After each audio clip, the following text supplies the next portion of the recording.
Gemini, these are your 2025 yearly predictions. Let's get started. Remember, Gemini, we do have Uranus going into your sign. So Uranus is going to your first house. And Uranus, in 2025, Uranus in your first house, Uranus brings sudden change and sudden, obstacles. It also brings, advances in technology, advances in communication, advances in, what do you call it, like vehicles and things of that nature. Mercury is ruling over electronics, is ruling over sharp objects, the media. It is our voice, it is the mind, it is the way that we communicate our communication. And Uranus going into your first house, it could be very spontaneous, within its nature to speak. So let's see what we got going on for the year. Okay, so this is you, Gemini, right here. So that's going to be, we're going to go by houses. So this is going to be the first house for you, Gemini. Second, third, 4, put it facing 5, 6, 7, 8, 9, wow, 10. Wow, did I count wrong? Yep, I counted 12. I don't know how did I get to 10. Anywho, let's see.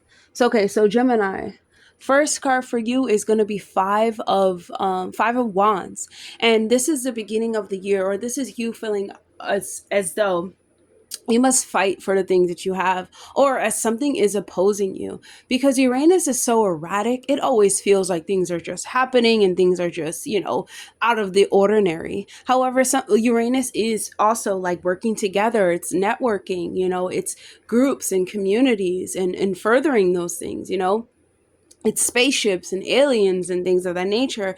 So there can be an opposition to learning those things, right? To being able to communicate to those things, right? And there can be an argument about it, because Uranus is kind of like, it's a global, it globally affects us, even though it individually affects us, it more globally affects us, right? And we see Saturn there, and we also have Leo there as well. So in some way, shape, or form, when it comes to expressing yourself, when it comes to making a decision, there is an opposing force you feel as though is there. Something that is erratic, something you must argue, or you must have some type of communication with. And it can be an argument, okay? So that's going to be you starting off this year, Gemini. Okay, so it has something to do with an illusion, because your second house, right? Because Uranus was just in your, actually it is in your 12th house, causing dreams and things of that nature. Prophecy dreams can happen when, Uranus is in there. There could be a sudden change within your living space, you living in different places. There can be a certain change where you're like in the hospital a lot, or maybe your subconscious changes so much. Maybe, you're now confronting these opposing forces or these oppositions when it comes to things that you don't see, like what's hidden. And the second house is your finances. It is your confidence, your self-worth, and Neptune and Pisces being in there, meaning like you would really have to see beyond this whole like opposition, because once again, Uranus is erratic change. It's like fastly wanting to make things happen, you know what I'm saying, at a click of a dime, things just suddenly happening. And with the moon being in your second house, there's a sense of illusion too. There's a sense of like anxiety that comes behind that for you during this year, Gemini. It's because it's so erratic and erupt. But as you tune into your spiritual nature, as you tune into honestly, because Uranus is it's very spiritual. It's like causing, like, it's kind of remind me of K2, where it just causes chaos, but to bring you on a spiritual enlightenment and a spiritual path. Maybe the way that you're making money or thinking about your self-worth, Gemini, does not align to the bigger goals. Your spirit guides, your so-called aliens, have for you. Maybe you're howling at the wrong moon and you need to turn away from the lies and the deceit and start howling at your own self. And most important, and I think most importantly, like Geminis, you need to understand technology in a whole nother way. Not the technology that's being used in to against us, but the technology, because also Gemini, you're going to understand too how technology is used as a weapon, and that can be an opposing force in some way. But coming back into self when it comes to your values, when it comes to things in that of that nature, it's more spiritual based. And what I mean by that, it's more a feeling of like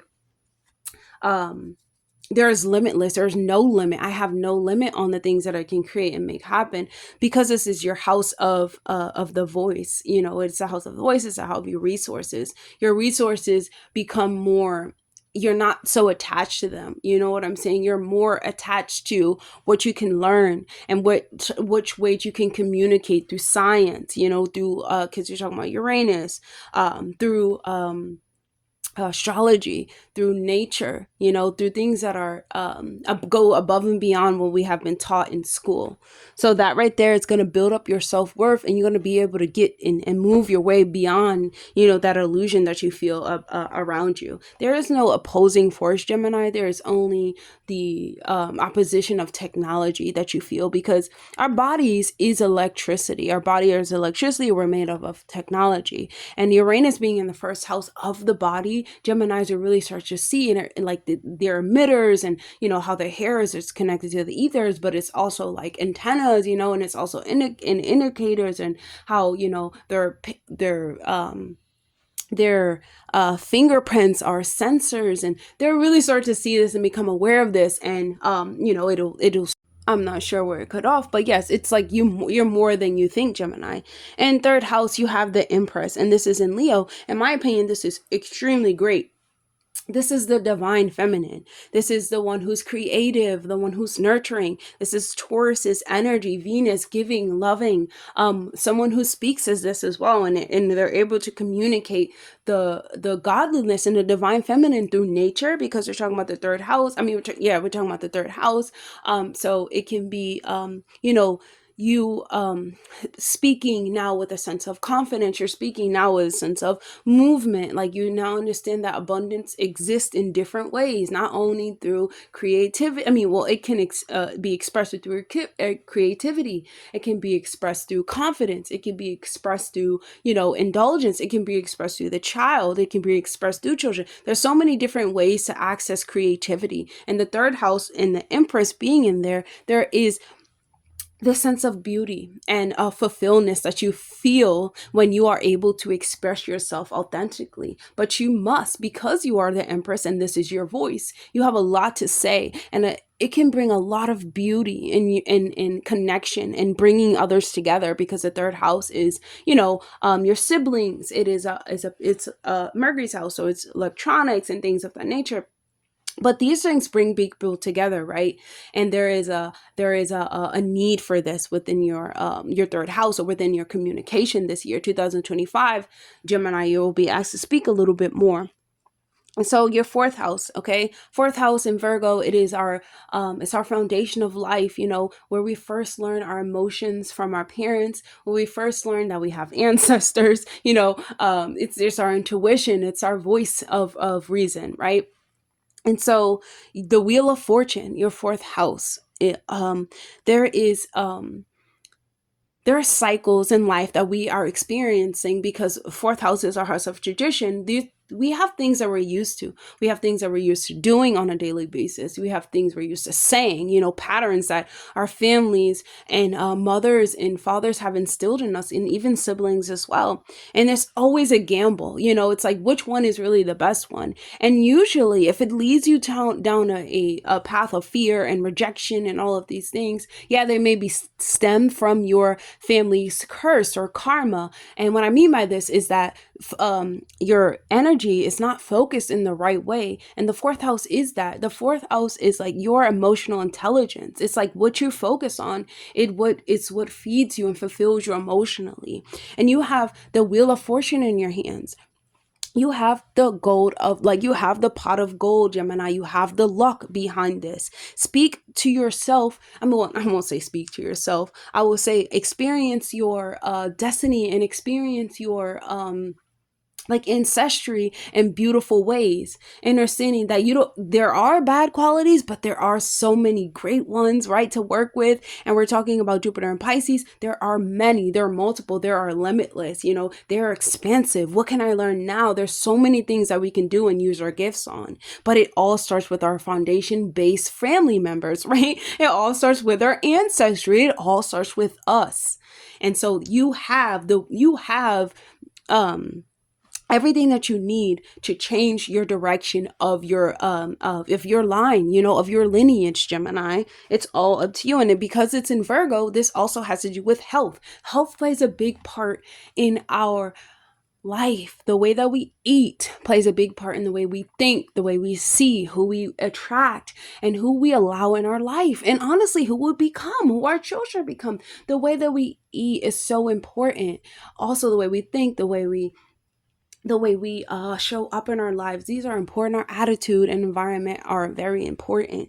And it being Virgo is paying attention to details, paying attention to what's not being said. But I see you, Gemini, it's most important for you to pay attention to what your family patterns are, and changing them, being unobservant for them, because health is wealth, right, Gemini? And so for the fifth house, we are in Libra, and you have the Queen of Cups, very creative, very kind, very willing, very willing,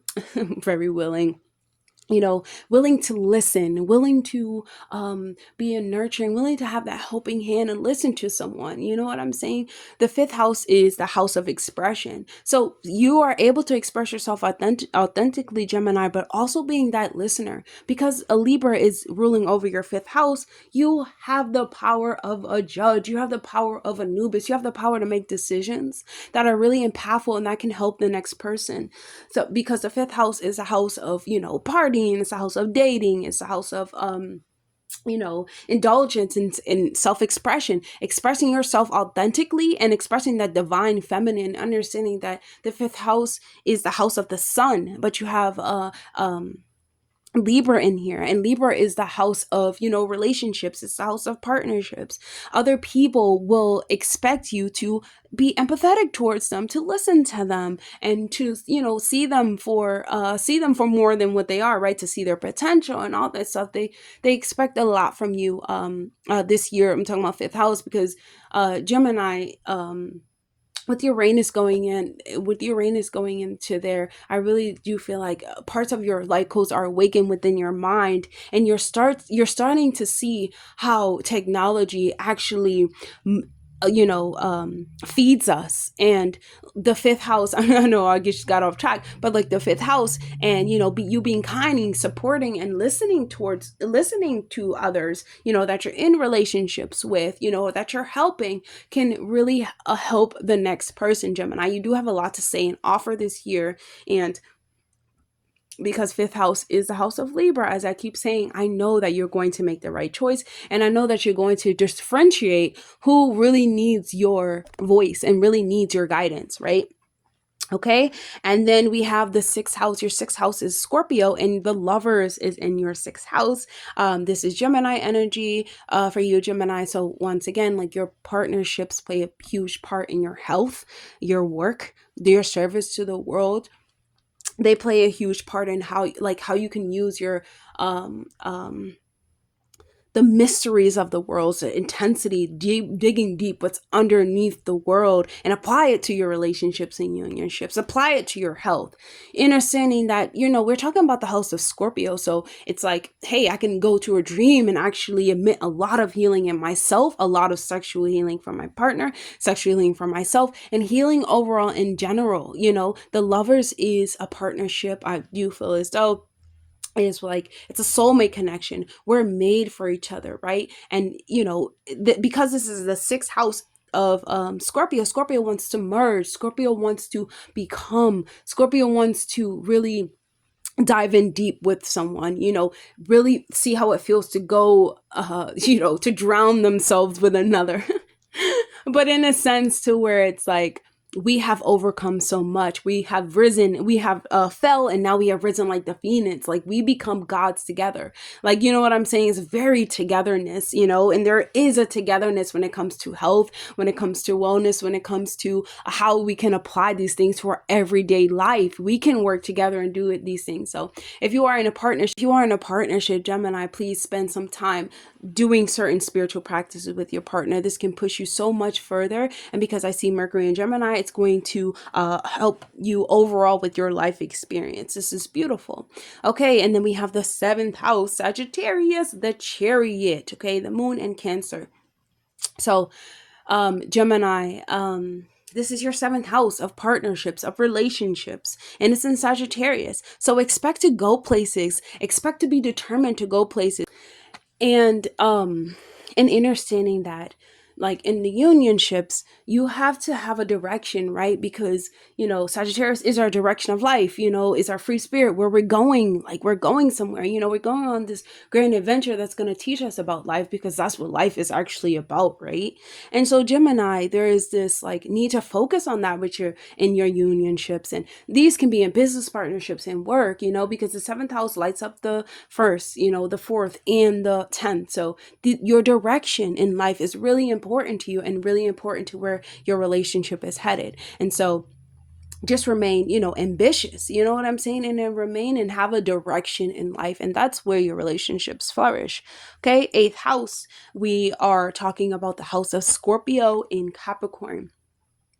Capricorn, someone who takes their finances extremely serious, right? But you know, we have the Ace of Swords here, and the Ace of Swords really invites us to think about, like, because the 8th house is a house of like our debts, you know, our loans, you know, our finances, sheer resources, secrets, digging underneath the surface. It's the house of rebirth. This is the house of the phoenix, death and rebirth, and there is a opportunity offered to you, Gemini, during this time. When it comes to that, it can be an inheritance, it can be something that you didn't know was coming, you know, it can be property, it can be finally resolving a conflict that has really, you know, had your psychological mind in shambles, like, you know what I'm saying? Because the house of this 8th house is the house of the psyche, and how we can change our mental formulas to make them better work for us, you know, bringing in new opportunities and things of that nature, finding a breakthrough, finding justice, and even when it has to do with intimacy.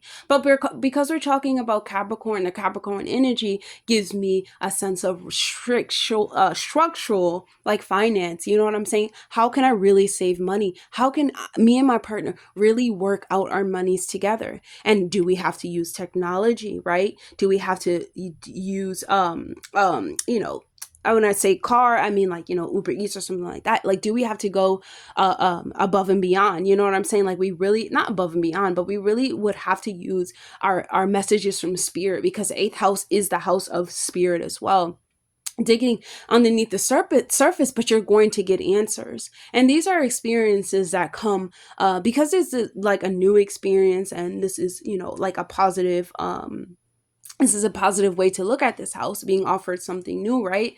Offered a new mental formula, no more self-sabotaging, because, you know, I can now merge with something new. But because, you know, this also is a house of obsession and jealousy, not being so obsessive over these new opportunities, letting them come and flow to you and letting them go, because this is a house of letting go as well. So every opportunity is not the opportunity, but I feel like working together, it could be on social media, it can be on the internet, and then it can also be with something that has to do with the justice system, something that you and your partner create, or you and another person create a business partner that really pushes you forward and really makes you see that life is not, you know, always so doom and gloom. Life is intense, hell yeah, but there is that transformation phase. It's like when you finally decide to transform, what you reap is so much more than what you were getting, like what you ever thought that you would get, right? And so the 8th house is presenting you with a new opportunity, whether it's presenting you with a new job offer, you know, your partner, whether their finances are going up, you know, whether it's a contract of some sort, because we have Gemini here, whether it's a way to help humanity, whether it's serving you know, humanity in some type of way through technology, there is a breakthrough with your partner. And I love that for you, Gemini. Okay. Ninth house. Your ninth house is in Aquarius. And we have the, so for you, Gemini, this is your ninth house, and your ninth house is showing a seven of swords. And so there can be a belief system, because Aquarius too, the ninth house is in Aquarius. There can be a belief system that you've been believing about yourself that is not even really real, right? There can be some energetic strategy that you have about your belief system, like trying to logically make it make sense, or thinking about it way too much, or overthinking it, just causing some type of trick. Honestly, you're tricking your own mind to believe in something about yourself that does not serve your belief system. And because it's the moon is here, this is about yourself, an emotional wound, or it could be about the mother. The ninth house is opposite the third house, so this can be about a sibling, you know what I'm saying? Like, this can be them being dishonest towards you. I would say that because this is a house of like the guru and things of that nature, like, always be mindful of who you're, going to you for shamanism and things of that, you're going to for any type of spiritual practices, because sometimes they're not the real deal, right? They lie, for greed, for money and things of that nature. So just being mindful about that. There is an idea, there's either the mother, there's even some type of belief that you have that is not going to serve you, or there's someone that comes into your life and that is scheming and that cheats you, and it's so-called, I'm a guru, I know, or I'm a spiritual teacher, and they actually don't they don't know. You know what I'm saying? Like, more than them. They're looking for you, because Aquarius, they looking for you, for your uniqueness. What do you have to say about this, Gemini? And you have a lot to say about a lot of different things, so they cannot play with you, right? And so we have the 10th house is going to show the six of I don't know why I couldn't get it, seven of cups. Seven of Cups, and I'm only on Gemini. Okay, so Seven of Cups. So these are so many different opportunities when it comes to your life path, but not knowing which direction to pick. Like, where do I go? It's almost like I've been lied to by them. I've been lied to by this person, or this person is not really telling me the truth. I'm the one that's really, going to make the last decisions of my life. I'm the one that really holds authority of my life. Where do I go? There's so many choices. There's so many things to do, and everything just becomes open up to you when you come to this realization, Gemini, that working with people are so great, right? But it comes to a sense where sometimes you see people for exactly who they are, right? And sometimes you don't always see what you're blessed with, right? You don't always see, you look past it and look for different opportunities and different ways to go. And because this is the 10th house, there's so many life paths and directions that you can go in. You know what I'm saying? There's endless choices, endless, ways and stuff like that. But this is also for you, like searching for a purpose. Which way do I go? And it's only the way to go is up. The only way to go is within. The only way out is in Gemini, and you will have to go inward. I will feel as though this irritation with this, this figure this year, where you thought that they were one way, but they're not actually that way. It's just you projecting onto them. You will start to realize, like, wow, I have the opportunity to do any and everything with my life path. I have the opportunity to do anything with my health, with my love, with my vessel, my body. And your thinking becomes very wishful during, this time when you realize, like, I am the authority. And I am the shaman, I am this, I am that, and whatever Gemini wants to be, because Gemini is the mutable sign. So whatever, has to do with words and has to do with communication, this must be expressed authentically. And there's so many ways to do this, right, Gemini? Choosing the right one will be your choice, okay? And so then the 11th house, your 11th house is showing up in Aries, but we have the Knight of Cups. And so your 11th house is about, long-term success. It's about your dreams, your wish, your goals, for this life. It's about humanity, like human consciousness, and because this is the heart right there is like, your dreams become a reality, right? It's like your dreams are finally going to fruition. I'm finally following behind that dream. You know what I'm saying? And because I feel like this knight holding a cup, there is a direction, to go in. And sometimes, you might have to cry along the way. You might have to pour some water out, but you must fill that cup up to go anywhere, right, Gemini?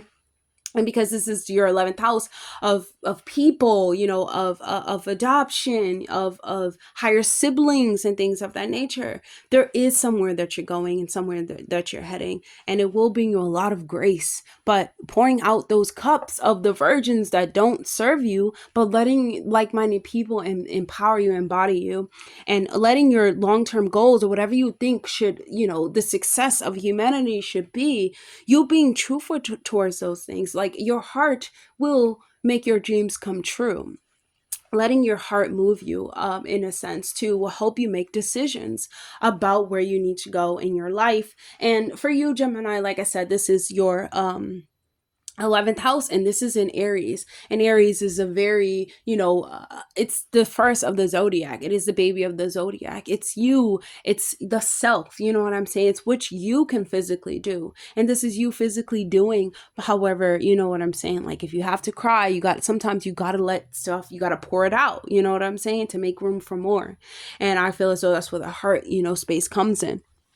Because you're now starting to see humanity as not something that's so broken and badgered, but something that just, honestly, it needs healing. It needs new direction, And Gemini, these things are possible, right? Because like I said, that 10th house. So your 12th house, wow. So your 12th house, moon is in Cancer. And then we also have the 4 of Cups. So like I said, if you're a Gemini rising, Gemini moon, Gemini sun sign, for your 12th house for the year of 2025, what I want you to do is not miss your blessings. And what I mean by that is be observant, be grateful in this very moment, because Gemini, you are so blessed and you have everything that you need to thrive and succeed right here. Do not let yourself fall into like little series of depression, though this might happen, because 12th house is, a house about depression. It is a house about selflessness, you know what I'm saying? Giving yourself away to another completely. It is a house of disconnecting with other people, what's hidden, and you hiding away, you know what I'm saying? And you hiding away because you feel disconnected. You feel like maybe you missed opportunities, or you feel this sense of lack and boredom. And not even a sense of lack. This can even be just boredom, completely bored. And you're not seeing what's being offered to you right in front of your face. And Gemini, you have to see what's being presented to you right in front of your face, because this is the moon. This is going to move you. It's just going to move you within your physical vessel, move your emotions, make you feel, happy. You know what I'm saying? Cancer, this is going to benefit your home. So whatever is being presented to you, I need you to snap out of those Pisces qualities, because Pisces qualities are just, escapism in a way, and victimhood. And, Taurus is a fixed sign. So Taurus is, about the food and about comfort, and getting out of that comfort zone and seeing what's being presented to you is what's going to move you. That is the only thing that's going to move you. I feel as though in the year of 2025 using the opportunities that are being presented to you and letting them move your heart so that they can move your spirit and they can move you physically. Right, Gemini? And I'm actually going to choose one more message for you, Gemini, and see, wow, I just want to choose one more message so we can sum up this year overall for Gemini for 2025. This one right here. Okay, this is fantastic. So we have the 3 of Wands, okay? So the 3 of Wands, this whole year to sum up to 2025, this is about you finally finding your direction. There's new opportunities coming to you. Honestly, everything that I just said, advancement, confidence being built up, you expanding, you now seeing like the bigger picture. You know what I'm saying? You're seeing the bigger picture other than just seeing like the little annoyances or the little things that are already, checked off of the list, or the little things that are not really, listen, we need to see the bigger picture. That is the message overall of 2025. This is really you using your third eye, you understanding that you are a walking sun, you are a walking vessel, Gemini. This is great right here for you because you're finding your direction and there's no more feelings of lack, only cooperation, and you're moving forward and you're empowered and you're embodied by something greater than yourself, right? Your guru. And that's all I have for you, Gemini. I hope that was helpful. Definitely like, comment, subscribe, please. If you can share my video with your friend or anyone like that, I'm really trying to help my channel go in 2025. I would really appreciate it. And love you forever. I'll see you in the next video. Bye, Gemini.